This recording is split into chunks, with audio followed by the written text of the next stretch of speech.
Hi, this is Miss Barb at the Red River County Public Library. Well, actually, I'm not at the library today. I'm off on Mondays now, but I still wanted you to have a story. So we are going to read The Night Worker by Kate Banks.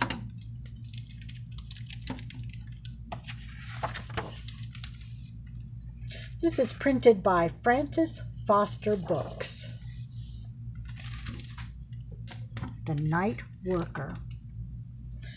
Night falls, bedtime comes. Papa kisses Alex goodnight. Then he puts on his hard hat. He's an engineer, and he's a night worker. Take me with you, whispers Alex. Not tonight, says Papa.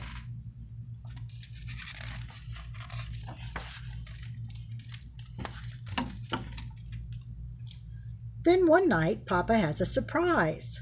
A hard hat for Alex. Alex puts it on and smiles. Come on, says Papa. And while Mama sleeps, Alex and Papa head quietly into the night.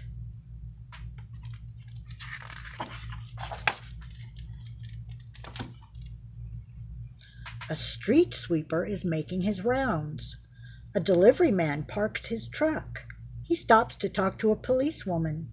They are night workers too, said Papa. I want to be a night worker, says Alex.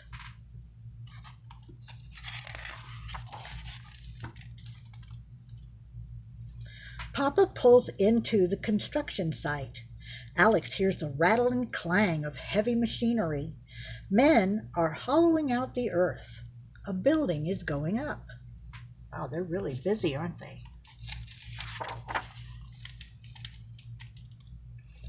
Papa and Alex switch on their flashlights, and as they survey the work site, stars shine like beacons for the night workers.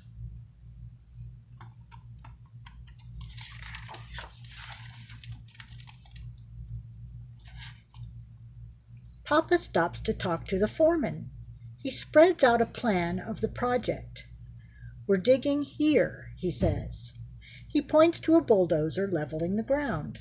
Clouds rise from the dust as a steel shovel pushes soil into a midnight mountain.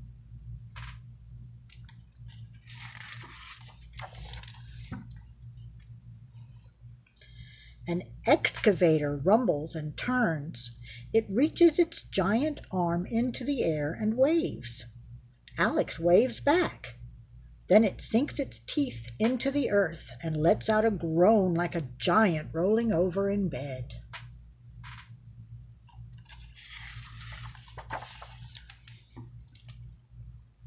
In a corner, a cement mixer hums steadily. Men are pouring concrete and sealing off the earth. They are laying the foundation, says Papa.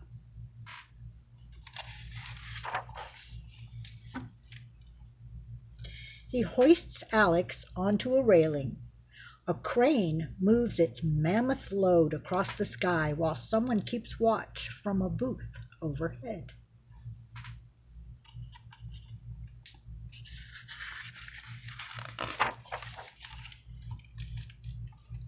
I want to help, says Alex.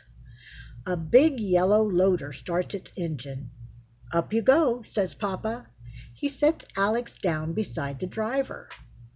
Oh, that would be fun, wouldn't it?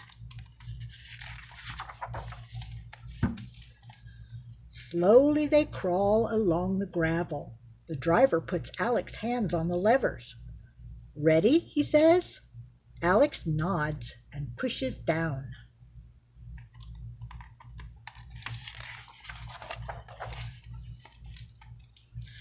I'm a night worker too, Alex says, emptying his load.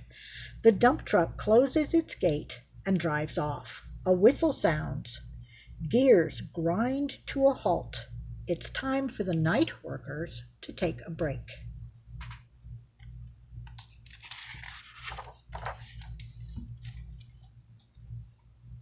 Papa and Alex survey the site one last time.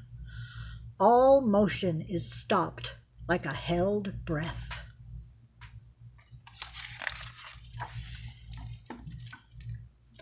Papa lifts Alex into his arms. I'm tired, says Alex. And they head back into the night. A couple stands under a streetlight. A woman is walking a dog.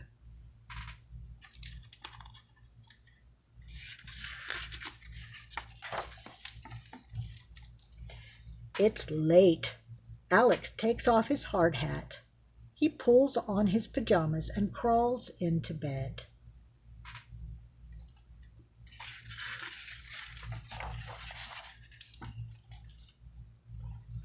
Morning comes, and while the city wakes, a little boy sleeps and dreams of being a night worker. That's the end, but let's read another one.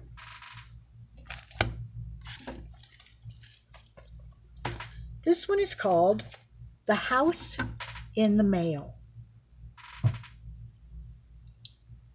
I don't think it would be easy for the mailman or the mail lady to bring a house. What do you think? Let's see what it says. This is by Rosemary and Tom Wells. Illustrated by Dan Andreessen.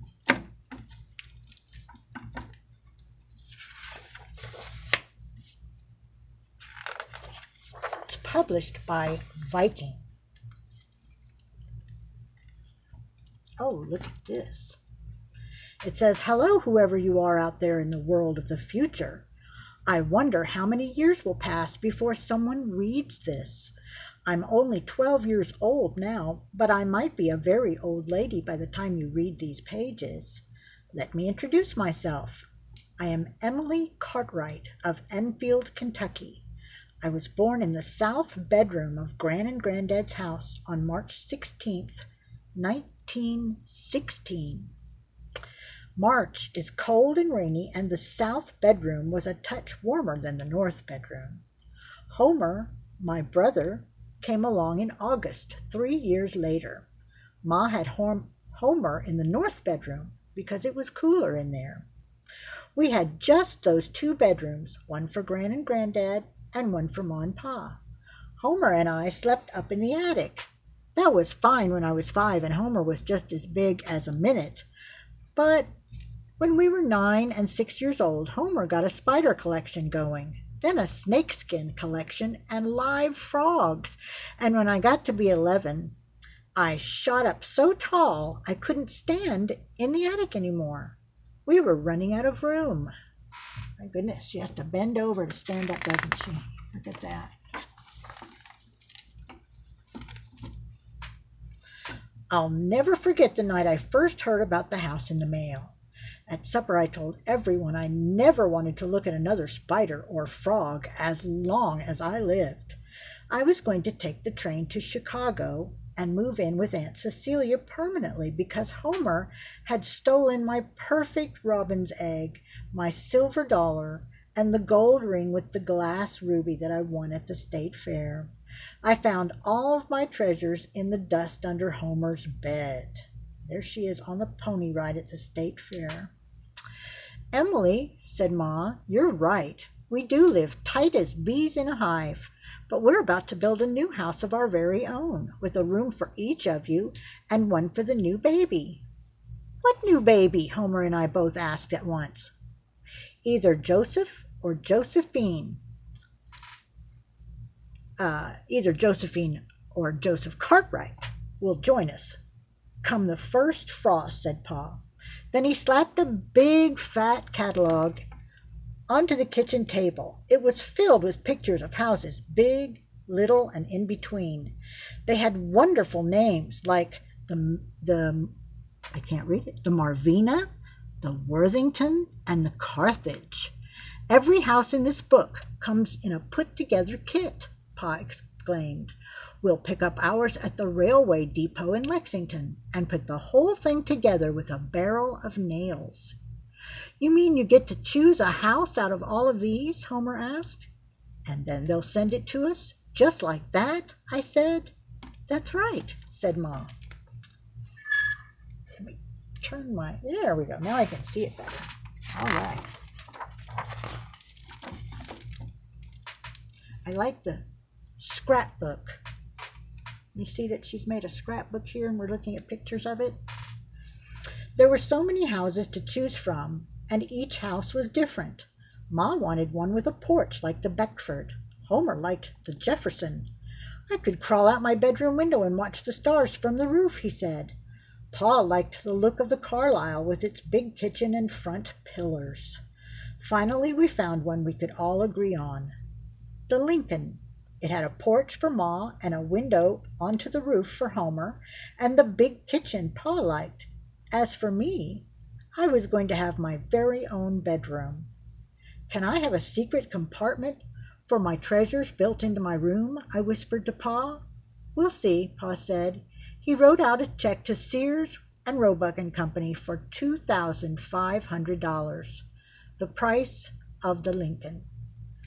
That represents our whole life savings, said Ma.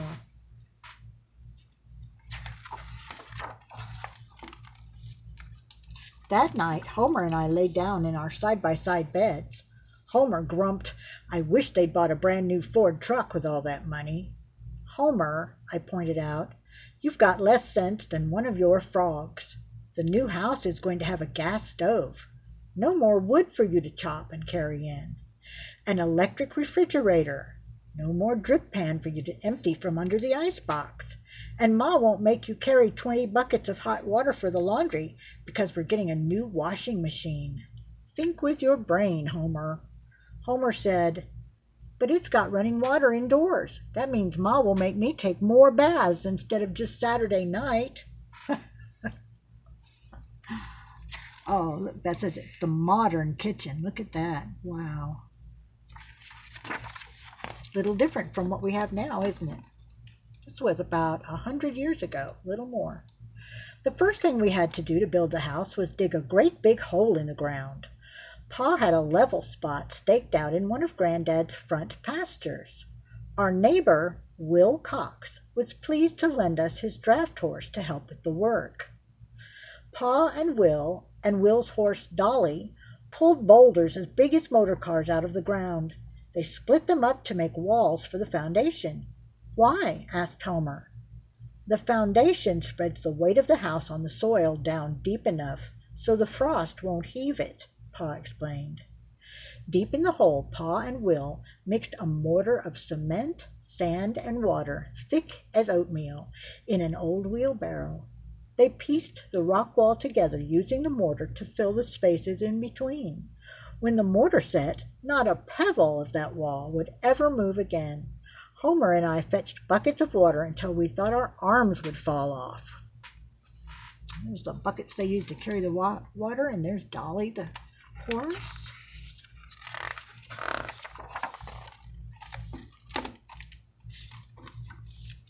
On the first day of May, we all went down to the Lexington Railroad Depot.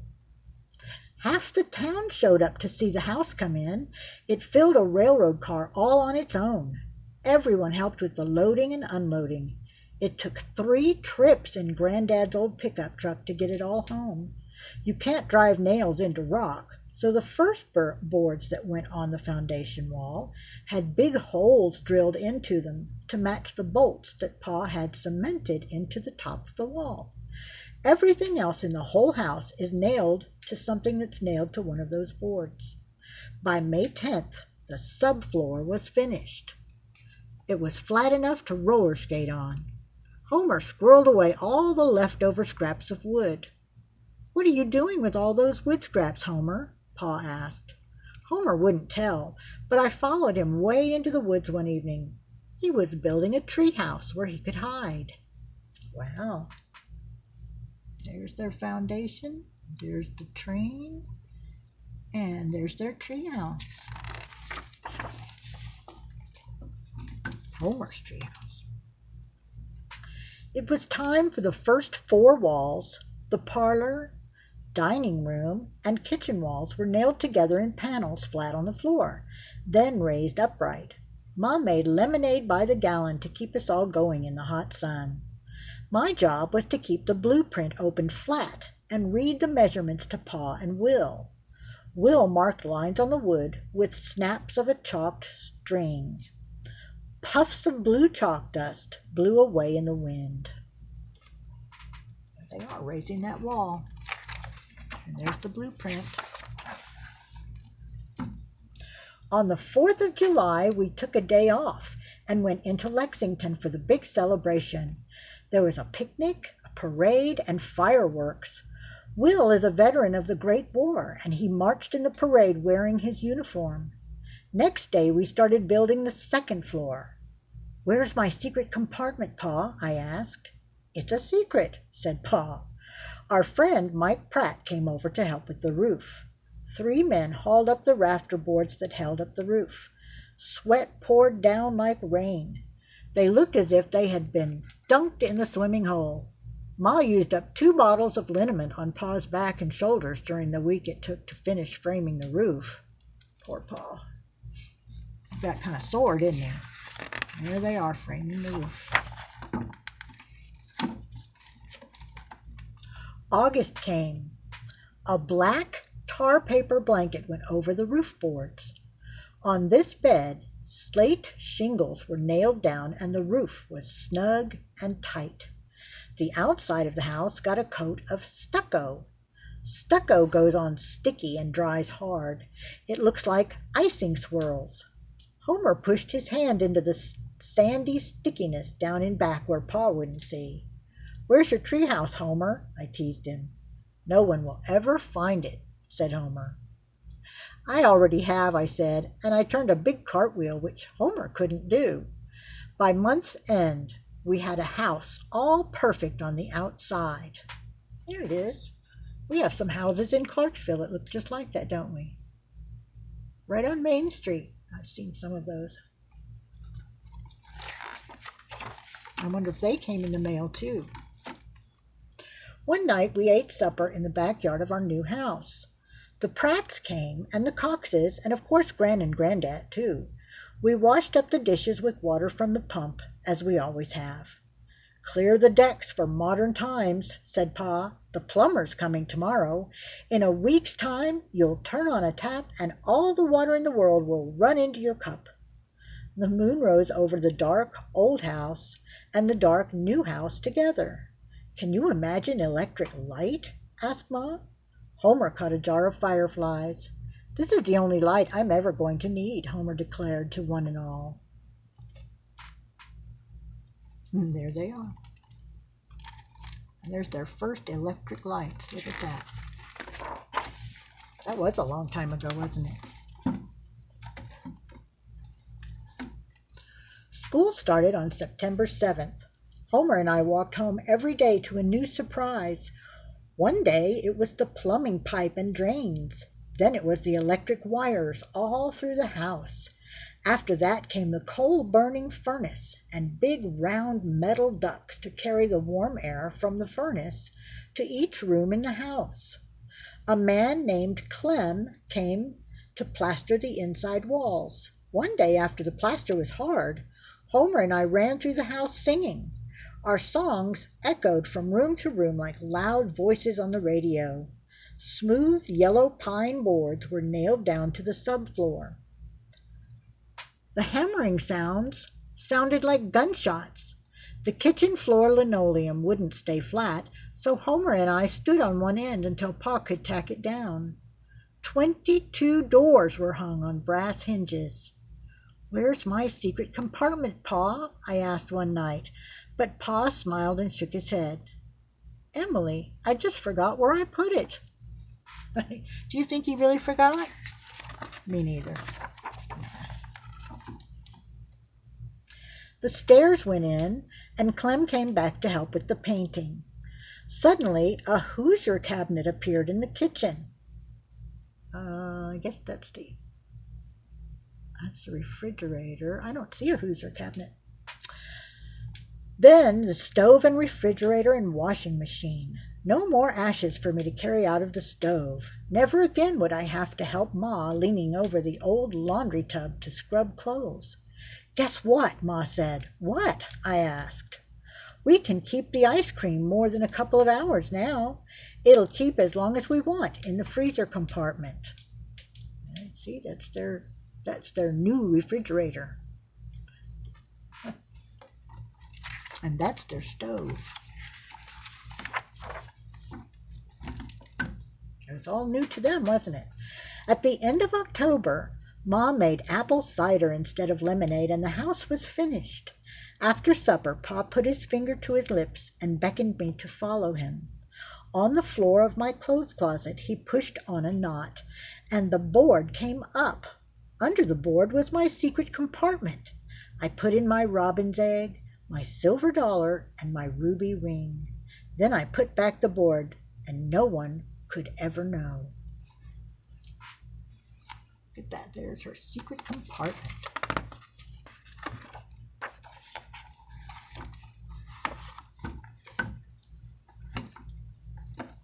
I was the first Cartwright to take a bubble bath in a real bathroom with hot water splashing right into my toes.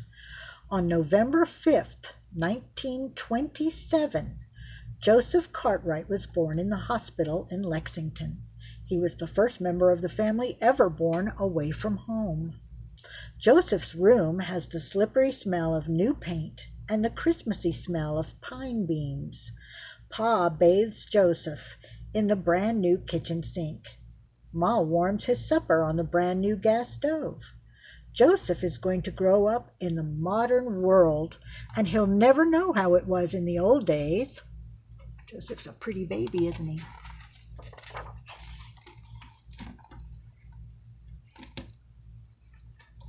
But Homer and I, we sit wrapped in blankets in Homer's treehouse under the Kentucky stars, and we remember. And there they are.